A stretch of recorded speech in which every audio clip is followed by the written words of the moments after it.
Do you create a float plan when traveling?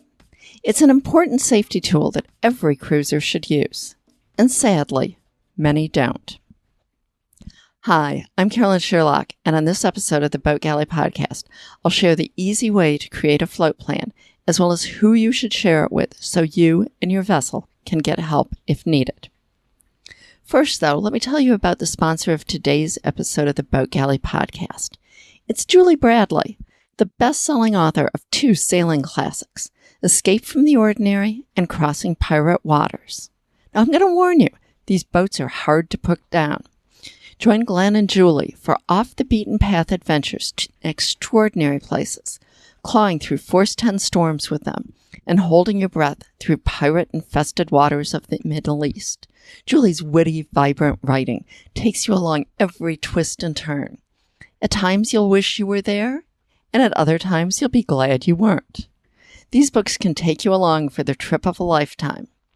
Find both Escape from the Ordinary and Crossing Pirate Waters on Amazon. Highly recommended. Okay, let's talk about float plans.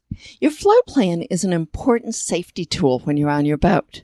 Many cruisers either don't use one or don't use one as effectively as they could. Now, a float plan is a document with details of your planned trip should search and rescue be necessary. It includes your expected ports and arrival times and dates, and important information about your boat. You leave it with a knowledgeable person who is not on your boat. It provides the necessary details for someone to sound the alarm if you don't check in as expected. You do not file it with any government authority. No matter what other communications and emergency gear you have, you should also use a float plan. It provides additional information and sets up an off-boat backup emergency system. If your communications go down, your designated person ashore can notify both the authorities and other boaters that you are overdue. Or, if you set off your EPIRB or make some other emergency call, it will provide detailed information about your boat and the equipment aboard for the rescuers. You should leave a float plan anytime you're out on the water, just in case something unexpected happens. Admittedly, many of us don't leave one for day sails, or perhaps leave more informal information. We tend to think about setting up a float plan for big trips, say crossing the Gulf Stream to the Bahamas or Cuba, or for multi-day passages. You definitely want to leave one for those trips. But be sure to think about who to leave it with. We'll talk about that in a minute. For shorter trips or coastal trips, we complete a float plan with all the pertinent information about the boat, but no day-to-day details, and we send it to our emergency contact. Then each day, we'll just send a quick email or text with that day's planned itinerary and time to start worrying if we haven't checked in. It's a good idea to send it as an email or text so that the person has a written record. It's all too easy to forget what was said in a phone call.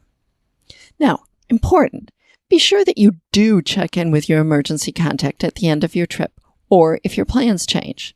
Also, if you use a spot or an inReach tracker, be sure to tell them, and any worrywarts in your family too, not to prematurely panic if it stops transmitting. Explain that it's possible for you not to notice that it needs recharging. Okay, now, it may seem logical to leave your float plan with someone in your family, but that's really not always the best choice if they're not also boaters. Simply put, you want someone who will sound the alarm when appropriate. That is, they won't either forget or initiate search and rescue before there really is cause for alarm. We find that close cruising friends who are in, or at least familiar with, the same general area that we're in are best. Their key qualities, that they're responsible, they're not heading out themselves, they pay attention to the weather and know what you might be facing, they are calm in an emergency, the last thing you need is a drama queen, they need to be knowledgeable about who to contact, and they need to have good communications capability as may be appropriate for the area. Generally, it's a cell phone with plenty of minutes and good coverage, but in some places it may be things like single sideband. Your contact does not need to be at either your start or your end point. They simply need to be where you can let them know your plans and that you've arrived safely. Many times, the person you leave your float plan with won't be listed as one of your emergency contacts on the ePIRB. Make sure that your ePIRB contacts know who has your float plan in case information is needed. Since none of our family members are boated, we don't leave our float plan with them, but we do tell them who to contact, in other words, the person that we left the float plan with, if they can't reach us and they're worried.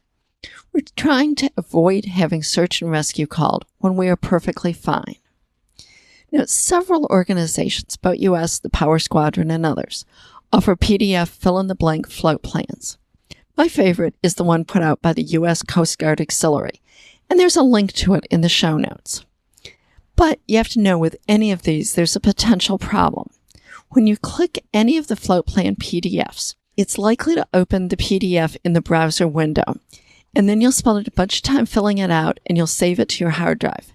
Then you try to print it out or email it to your friend, and you discover that the PDF you saved or printed is the original blank one. And you will scream and curse and wonder why you ever listened to me and used this bloody thing. But there's a solution. Okay, most browsers now have support for PDF files built in, and so few people download and install Adobe Acrobat Reader anymore. But the browser PDF viewer won't let you save the form with the data. It will only save the original blank form. To be able to fill in a form and then save the completed form, you have to install Adobe Acrobat Reader DC. It's free and it's simple to do. There's a link to it in the show notes. Just go ahead and do it. Okay, so what you do here is you click on the link for the Coast Guard Auxiliary form.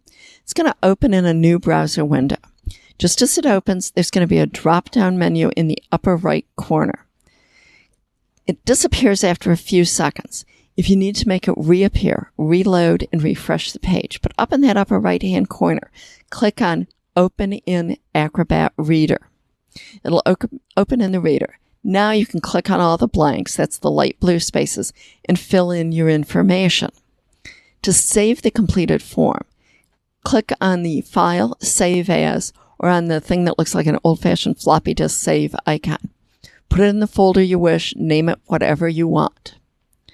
Then you can attach the file to an email and send it to whoever is going to be your emergency contact. For future trips, you can bring up the same file again in Adobe Acrobat Reader DC. If you haven't made it your default PDF reader, don't just double-click the file name to open it. Right-click on the file name, select Open With, and then select Adobe Acrobat Reader DC. Now just edit any fields that have changed, and then save it and attach it and send it again to your contact. No need to fill it out from scratch. Thanks for listening to the Boat Galley Podcast. Never miss an episode. Make sure you subscribe today in your favorite podcast app.